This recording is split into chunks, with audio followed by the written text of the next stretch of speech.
Shalom, shalom à toutes et à tous. Bienvenue à ce culte matinal. Je suis Laure Prato et j'ai été missionnée ce matin pour apporter la méditation. Alors nous allons élever nos voix.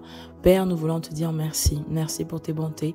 Merci pour ton amour envers nous. Tu nous permets aujourd'hui de nous lever, Seigneur, et de proclamer ta parole dès le matin afin, Seigneur, de positionner notre journée afin, Seigneur, oh Dieu, d'engendrer par la parole, à cause du pouvoir que tu nous as donné, d'engendrer par la parole ce que nous voulons voir, ce que nous voulons expérimenter, ce que nous voulons, Seigneur, se voir, se manifester. Merci parce que maintenant, au nom de Jésus, nous ne nous laissons plus distraire, Seigneur, nous ne nous laissons plus malmener, nous ne nous laissons plus aller, Seigneur, oh Dieu, de manière naïve, mais nous proclamons ta parole afin d'appeler à l'existence la parole de Dieu à travers, Seigneur, les paroles qui sortent de nos bouches. Que toute la gloire, Père, te revienne au nom de Jésus. Amen. Shalom, bien-aimés, bienvenue à ce temps de méditation, vraiment où ce temps de culte matinal, où nous passons du temps dans la parole de Dieu. Nous sommes dans le mois des bilans et notre texte de base se trouve pour cette méditation dans Éphésiens chapitre 4, versets 14 à 15. Alors, nous ne serons plus des enfants, emportés par les vagues ou le tourbillon de toutes sortes de doctrines, trompés par des hommes recourant à la ruse pour entraîner les autres dans l'erreur. Au contraire, en proclamant la vérité avec amour, nous grandirons en tout vers le Christ qui est la tête. Le dimanche passé, notre pasteur, le pasteur Pascal nous a rappelé quelque chose que souvent, en fait, on a tendance à oublier, on a tendance à zapper. Et ce que nous devons comprendre, en fait, c'est que nous sommes corps physique et esprit.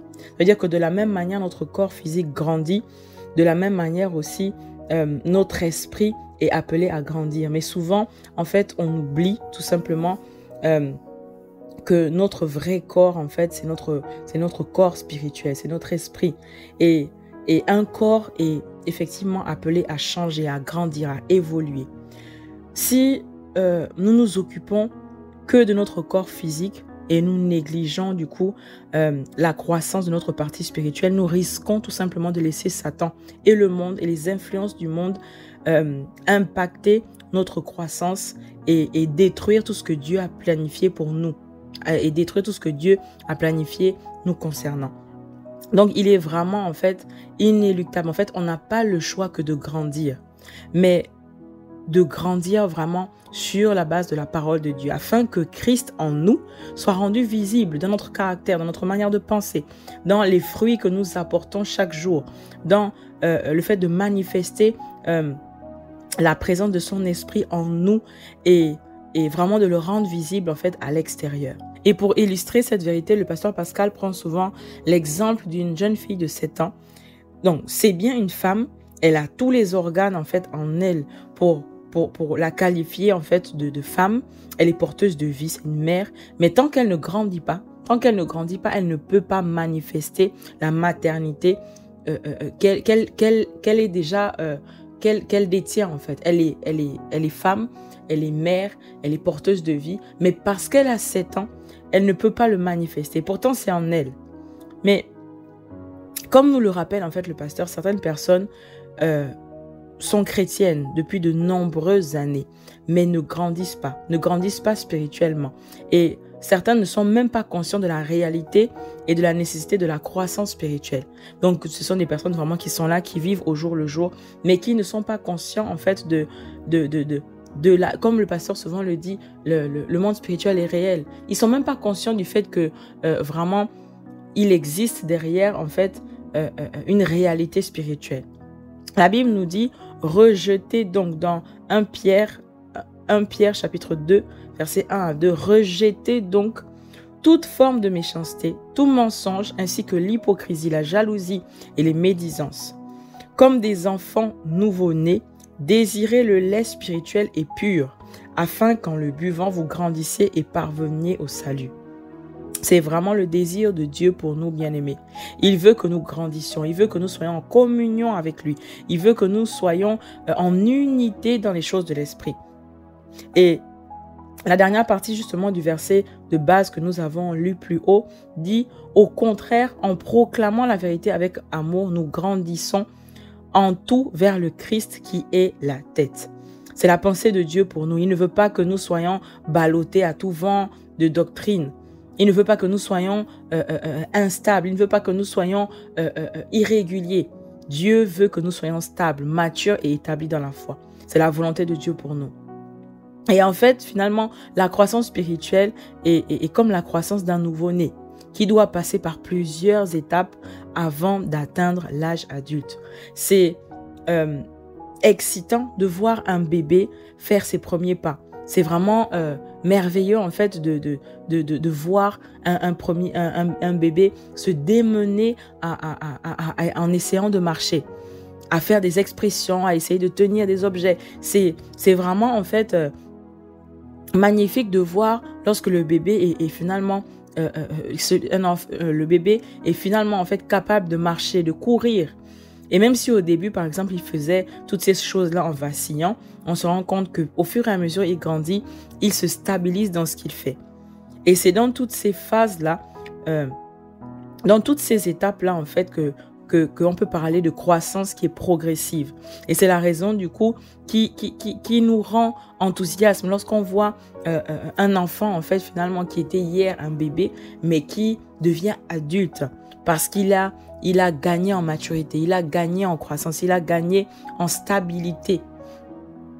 Aucun parent ne sera heureux d'avoir un enfant qui, 3 ans ou 5 ans après sa naissance, ne change pas, ne grandit pas, n'évolue pas. Donc, il n'arrive pas à parler, il n'arrive pas à se mettre debout, il n'arrive pas à marcher. Aucun parent ne sera heureux, en fait, de constater ça. Et c'est la même chose pour nous spirituellement. C'est la même chose pour nous. Lorsque nous grandissons spirituellement, nous devenons capables de prendre notre vie en main, de vivre véritablement la vie de Dieu. De vivre véritablement la vie de Dieu. Nous n'avons même plus besoin, en fait, de quelqu'un pour affronter le diable à notre place. Nous sommes capables, nous sommes rendus capables de contrôler nos émotions et surtout d'agir et de réagir conformément à la parole de Dieu. Parce que la parole de Dieu nous a été donnée. Et c'est à ce moment-là, en fait, que notre nature divine se manifeste, lorsque nous sommes arrivés à maturité. Voilà pourquoi le Seigneur désire vraiment que nous grandissons dans la parole de Dieu, dans notre caractère, dans notre manière de penser, dans nos paroles, dans nos actions. Que toutes ces choses-là, en fait, aient la même couleur que sa parole, que nous soyons en conformité avec ce que la parole de Dieu recommande de faire. Donc Dieu s'attend à ce que nous grandissions. Dieu s'attend à ce que nous grandissions. Mais nous sommes des années et des années dans les églises. C'est un peu le constat qu'on peut faire. Nous sommes des années dans les églises. Et beaucoup ne savent pas vraiment à quel moment ils peuvent se dire qu'ils ont grandi ou pas. À quel moment nous pouvons dire que nous sommes en train de grandir ou que nous sommes toujours au stade de bébé spirituel. À quel moment? Et c'est là où, bien aimé, il est nécessaire de faire régulièrement un bilan. Il est nécessaire de faire des points réguliers, en fait, de sa marche avec le Seigneur. Tant que tu ne t'arrêtes pas un moment pour évaluer ta vie chrétienne sur la base de la parole de Dieu, tu ne pourras pas finalement savoir si la parole de Dieu impacte véritablement ta vie, ta manière de penser, tes actions, tes pensées.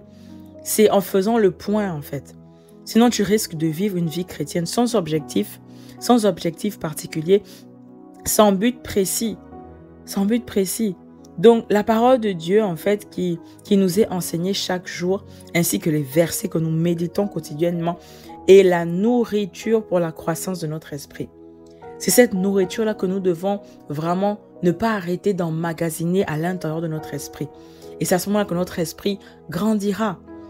Et si malgré les enseignements que nous avons reçus, nous ne voyons pas notre comportement se transformer progressivement à la lumière de la parole de Dieu, c'est que nous sommes encore loin de l'objectif de Dieu. C'est que finalement, en fait, il y a un truc, il y a un problème quelque part. Devenir des adultes spirituels pour manifester la nature divine, c'est ce que Dieu c'est ce que Dieu veut de nous. C'est ce que Dieu nous emmène, en fait, à être dans la parole de Dieu.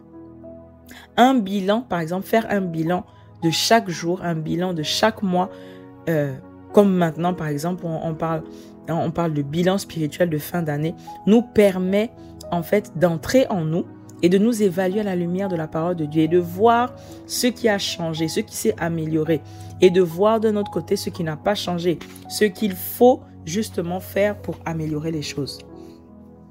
Et nous ne devons pas oublier que on a parlé du nourrisson plus haut, mais tout parent veut voir grandir son enfant. Et c'est l'objectif de Dieu pour nous qui sommes enfants de Dieu. Dieu veut nous voir grandir. Dieu veut nous voir davantage lui ressembler. Dieu veut nous voir manifester sa nature divine. Bien-aimés, au seuil de cette année 2023, nous devons nous poser avec responsabilité pour évaluer notre vie en tant que chrétiens. Parce que ça ne sert à rien de continuer à avancer dans la vie sans savoir si nous avons en fait pris les bonnes décisions, si nous avons fait les bons choix, si nous avançons sur le bon chemin. Est-ce que nous avançons vraiment vers l'objectif que Dieu attend que nous atteignions, ou bien on va juste comme ça à l'aveuglette? Le bilan spirituel, c'est vraiment un état de lieu de notre cœur. Et si vraiment à l'intérieur de nous, en fait, on a besoin de plaire à Dieu, on fera ce bilan spirituel-là. Parce que le bilan spirituel nous permet tout simplement de nous remettre en question à l'intérieur de nous pour changer, pour évoluer, pour davantage grandir, se stabiliser, arriver à maturité.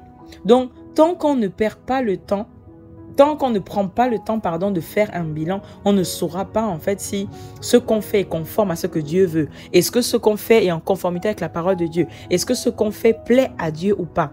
C'est en faisant le bilan, bien-aimé, que nous saurons véritablement. Dans 2 Corinthiens chapitre 13, verset 5, la parole de Dieu nous dit « Faites donc vous-même votre propre critique. » Faites donc vous-même votre propre critique et examinez-vous pour voir si vous vivez dans la foi. Ne reconnaissez-vous pas que Jésus-Christ est en vous? À moins peut-être que cet examen n'aboutisse pour vous à un échec. Et la parole nous conseille de faire notre propre critique. C'est ce que ce verset nous dit. Faisons notre propre critique, bien-aimés, pour voir si nous vivons dans la foi, si nous marchons en conformité avec la parole de Dieu, si nous agissons en conformité avec la parole de Dieu. C'est ce que le pasteur Pascal appelle l'introspection. L'introspection, c'est vraiment le processus par lequel nous prenons vraiment le temps de façon responsable et consciente. Nous prenons le temps en fait d'examiner nos propres pensées, d'examiner nos émotions. Faire une introspection, c'est regarder à l'intérieur de nous. Comme le fils prodigue qui est rentré en lui. Tu regardes tes émotions, tu regardes tes motivations, tu regardes tes paroles. Tu mets une lumière sur tes choix, tu mets une lumière sur tes décisions, tu mets une lumière sur les actions que tu poses. Et la lumière, c'est la parole de Dieu. Tu compares un peu. Qu'est-ce que Dieu me recommande de faire? Quels sont les choix que j'ai faits aujourd'hui? Tous nos agissements intérieurs qu'extérieurs doivent vraiment doivent passer en fait au peigne fin de la parole de Dieu. Pour évaluer, pour voir si nous grandissons, si nous devenons chaque jour en unité avec la parole de Dieu, ou si malheureusement nous agissons et nous nous comportons comme des bébés. Comme des bébés. Les questions que nous devons nous poser aujourd'hui, c'est est-ce que nous sommes de plus en plus capables à contrôler nos émotions? Sommes-nous de plus en plus capables à prendre des décisions pour la gloire de Dieu et non pas pour nos envies égoïstes? Et quand nous nous levons le matin durant la journée, est-ce que nos pensées sont des pensées qui deviennent chaque jour des pensées de paix? Est-ce que ce sont des pensées d'amour pour les autres? Est-ce que ce sont des pensées qui nous amènent à marcher dans la vérité? Ou est-ce que nous sommes tout simplement en train de ruminer, de nous agiter, de penser négativement au-dedans de nous? Est-ce que nous sommes en paix? Est-ce que nous sommes en paix au-dedans de nous comme si vraiment de rien n'était? Alors que peut-être autour de nous, il y a tout qui s'écroule, il y a tout qui ne va pas. Est-ce qu'au-dedans de nous, nous sommes en paix? Parce que c'est ce que le Saint-Esprit nous conseille de faire. C'est ce que le Saint-Esprit nous conseille de faire. Est-ce qu'au-dedans de nous, nous disons la vérité là où c'est nécessaire de le faire? Est-ce que nous sommes au-dedans de nous capables de ne plus nous soumettre aux influences et convoitises de notre âme? Est-ce qu'au-dedans de nous, bien-aimés, nous sommes capables de continuer à voir comme de manière impuissante notre état? Est-ce qu'au-dedans de nous, nous pensons, nous réfléchissons sur comment améliorer notre relation avec Dieu? Est-ce qu'au-dedans de toi, bien-aimé, tu cherches chaque jour plus d'intimité avec Dieu, plus de relations profondes avec Dieu? Est-ce que, bien-aimé, ton cœur, est-ce que notre cœur, chaque jour, est plus passionné pour les choses de Dieu? Ou sinon, est-ce que nous sommes encore en train de fonctionner comme un enfant qui doit être poussé par les parents? Donc, c'est toutes ces questions-là, en fait, que nous devons nous poser. Toutes ces questions-là qui nous amènent à entrer au-dedans de nous, à réfléchir sur notre état d'esprit, sur notre manière de penser, sur les limitations que nous pouvons avoir lorsque on se dit non, ça, je ne peux pas le faire. Non, ça, je ne pense pas le faire. On se met des limites. Donc, comment vraiment arriver à évoluer? Il faut entrer en soi et se poser les bonnes questions.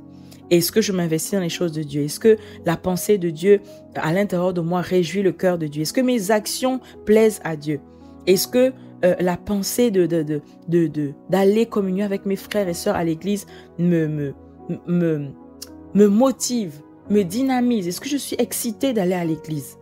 Et c'est toutes ces questions-là, en fait, vraiment, et bien d'autres d'ailleurs, que nous devons comprendre à l'intérieur de nous, pour vraiment arriver à une croissance et non à une stagnation, non à une régression spirituelle.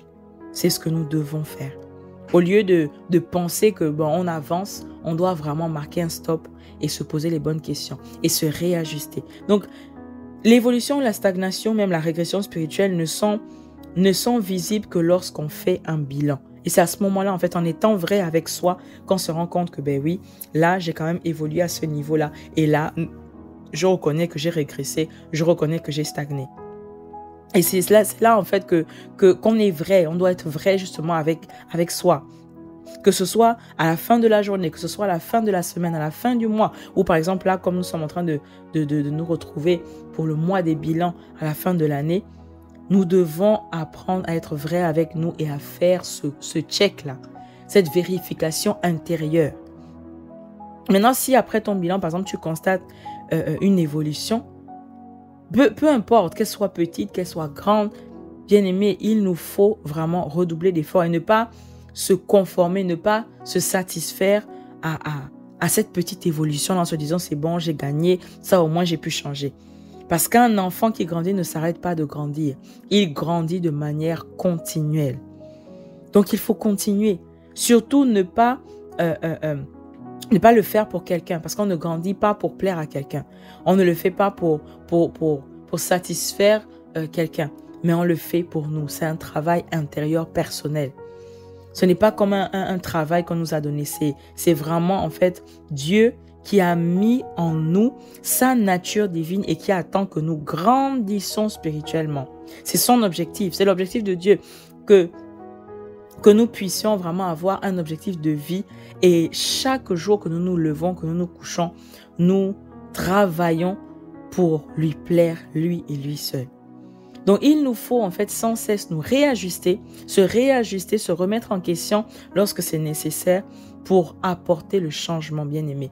Et toute évolution se manifeste lorsqu'on a compris ce qui se passe. Toute évolution se manifeste lorsqu'on a pris des décisions, des actions pour le changement. Le changement n'arrive pas parce que tu fais des vœux, tu aimerais bien. Non, le changement arrive lorsque tu as compris là où tu as échoué, tu as compris où tu veux aller et maintenant tu poses des actions. Et c'est les actions qui amènent le mouvement. Le mouvement t'amène au changement, à changer de trajectoire, à t'améliorer, à te perfectionner.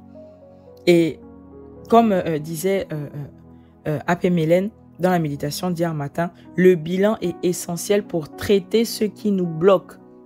Le bilan est essentiel pour traiter ce qui nous bloque et pour apporter le changement dans ce qui nous bloque. Ça veut dire que tu fais un bilan et tu te rends compte que ce caractère-là me bloque, cette manière de penser-là me bloque. Maintenant, tu mets en place des stratégies, tu mets en place des actions pour apporter le changement, pour apporter une amélioration. Parce que bien aimé, on ne grandit pas sans objectif. On ne grandit pas sans objectif. Et parce que tu veux grandir spirituellement, que tu apportes des actions spirituelles qui participent à ta croissance. Et comme le dit souvent le pasteur, nous devons d'abord aspirer à ce que la nature de Dieu se manifeste dans notre manière de penser, dans notre manière d'agir en tant qu'enfant de Dieu. Ça veut dire qu'en tant qu'enfant de Dieu, nous devons être capables de poser des actions qui manifeste la nature de Dieu dans notre quotidien. Et le reste va automatiquement suivre. Le reste va automatiquement se manifester. Car ce sont en fait finalement les résultats de la maturité spirituelle. La petite fille, par exemple, de 7 ans, malgré sa bonne volonté ou ses pleurs, ne pourra pas porter d'enfants. Elle ne pourra pas porter des enfants dans ses entrailles tant qu'elle n'a pas grandi. Tant qu'elle n'a pas grandi, elle aura beau simuler, elle aura beau faire comme, mais elle ne pourra pas être. Elle ne pourra pas être. Et ce qui est important vraiment, c'est plus être. Ce n'est pas paraître. On est vraiment dans l'être. Il faut qu'au-dedans de nous, nous puissions faire en fait le bilan qu'il faut pour finalement être ces enfants de Dieu là en fait, qui manifestent la nature de Dieu. Parce que avant tout, on fait un bilan, on fait des check-up intérieurs parce qu'on a besoin, on doit être finalement.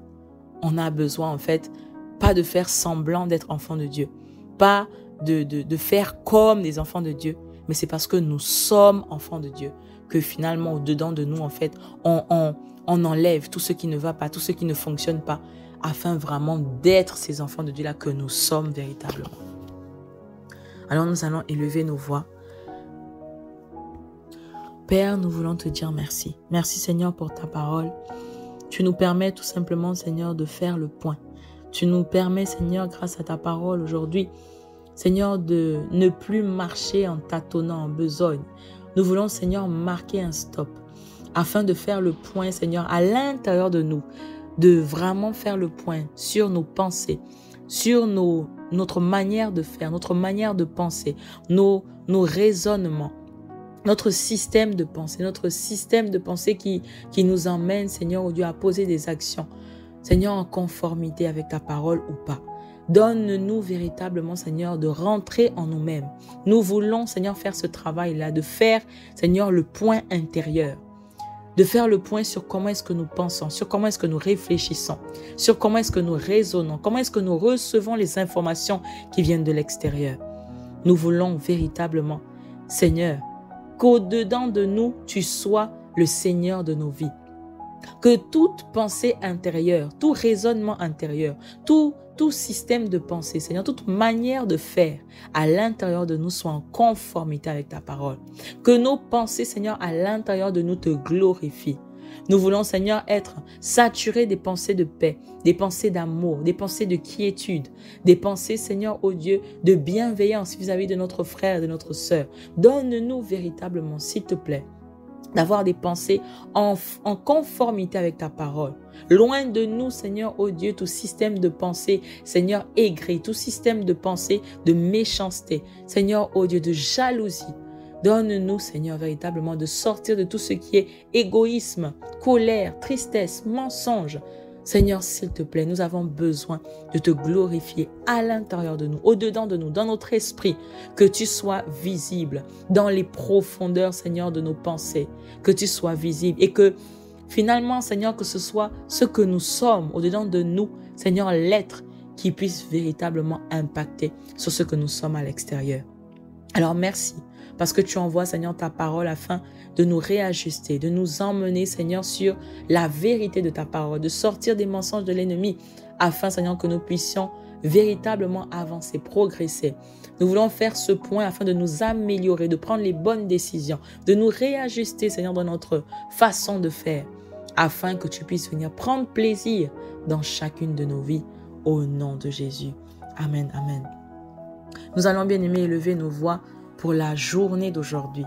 Chaque jour où nous avons l'opportunité d'élever nos voix pour programmer notre journée, bien aimée, ne gardons pas la bouche fermée. Ce que nous voulons voir dans notre journée, nous devons l'engendrer, le proclamer. Alors nous allons élever nos voix ensemble.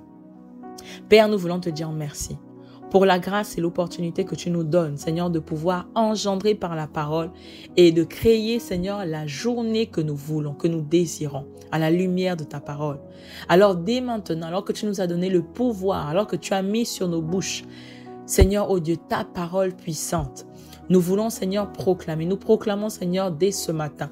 Béni sois-tu, Père de grâce, pour le souffle de vie que tu nous donnes, pour l'opportunité que tu nous donnes aujourd'hui, Seigneur, ô Dieu, de faire mieux que ce que nous avions fait hier. Merci parce qu'aujourd'hui, Seigneur, n'a plus rien à voir avec hier. Et nous déclarons, Seigneur, ô Dieu, Que tes bontés, tes grâces, tes faveurs se renouvellent dans nos vies, encore une fois en ce jour, au nom de Jésus. Merci Père parce que nous sommes les bonnes personnes. Nous sommes le sel de la terre. Nous sommes la lumière du monde. Parce que tu vis au-dedans de nous, Seigneur, nous n'avons peur de rien. Oh, merci. Parce que tout plan de l'ennemi, Seigneur, est détruit au nom de Jésus. Nous détruisons, annulons, Seigneur, oh Dieu, toutes choses planifiées, Seigneur, oh Dieu, pour nous faire tomber, pour nous écarter du bon chemin. Seigneur, pour nous distraire. Toutes ces choses sont déclarées nulles et sans effet. Parce que celui qui est au-dedans de nous est plus fort que celui qui est dans le monde. Alors nous n'avons peur de rien. Nous ne reculons devant rien. Toute forme de peur intérieure, Seigneur, oh Dieu, de limitation intérieure, Seigneur, est remplacée au nom de Jésus. Parce que, Seigneur, tu as dit dans ta parole que tu ne nous as pas donné un esprit, Seigneur, de timidité. Mais tu nous as donné, Seigneur, un esprit de force, de puissance, de capacité. Seigneur, oh Dieu, nous revêtons, Seigneur, l'audace grâce à ta parole au nom de Jésus. Nous n'avons peur de rien parce qu'au-dedans de nous, Seigneur, c'est l'esprit de vie, de toute création qui vit au-dedans de nous. Nous parlons et nous voyons la chose se manifester. Nous déclarons, nous ordonnons, Seigneur, maintenant, Seigneur, et nous voyons la chose exister. Merci, Père, parce que nous ne manquons de rien. Tu pourvois à chacun de nos besoins selon la richesse dans ta gloire. Selon ta richesse, Seigneur, oh Dieu, nous pourvoyons, Seigneur, à chacun de nos besoins. Et nous avons assez, Seigneur, pour bénir les personnes autour de nous. Merci, Seigneur, parce que nous sommes des sources de bénédiction. Et qu'à travers nous, Seigneur, tu bénis, Seigneur, un maximum de personnes. Merci, parce que tu nous envoies, Seigneur, oh Dieu, et nous sommes des bénédictions vers tous ceux vers qui tu nous enverras au nom de Jésus. Merci, parce que oui, Seigneur, tout lieu que foule la plante de notre pied, tu nous le donnes en possession. Alors, dès maintenant, Seigneur, oh Dieu, nous marchons et nous avons, Seigneur, des territoires. Nous marchons, Seigneur, oh Dieu, et les territoires, Seigneur, où nous sommes, sont soumis à l'autorité de Christ au nom de Jésus. Béni sois-tu, Seigneur, parce que à tous les endroits où nous irons, au travail, à la maison, Seigneur, dans la rue, tu permets que nous soyons, Seigneur, des lumières qui éclairent, des bénédictions, Seigneur, oh Dieu, pour tout ce qui nous entoure. Merci, parce que cette journée est une journée bénie. Cette journée est une journée excellente. Cette journée est une journée, Seigneur, où nous te voyons pleinement te manifester. Nous ouvrons nos yeux spirituels et nous te voyons, Seigneur, agir au-delà de ce que nous pouvons penser ou même imaginer. Merci, Père, parce que dès maintenant, Seigneur, cette journée est grâce, cette journée est faveur. Une journée bénie où nous voyons la main de Dieu à l'œuvre dans chacune de nos vies. Au nom de Jésus. Amen, amen, amen. N'oublions pas, nous continuons le jeûne. Nous continuons le jeûne aujourd'hui, vendredi. Nous continuons le jeûne et le pasteur a communiqué sur notre page YouTube vraiment quelques instructions par rapport au jeûne. Donc, n'hésitons surtout pas à aller le voir, à aller le réécouter, afin vraiment de tous le faire d'un même esprit, d'une même pensée. Shalom, shalom, bien-aimés, passons une excellente journée.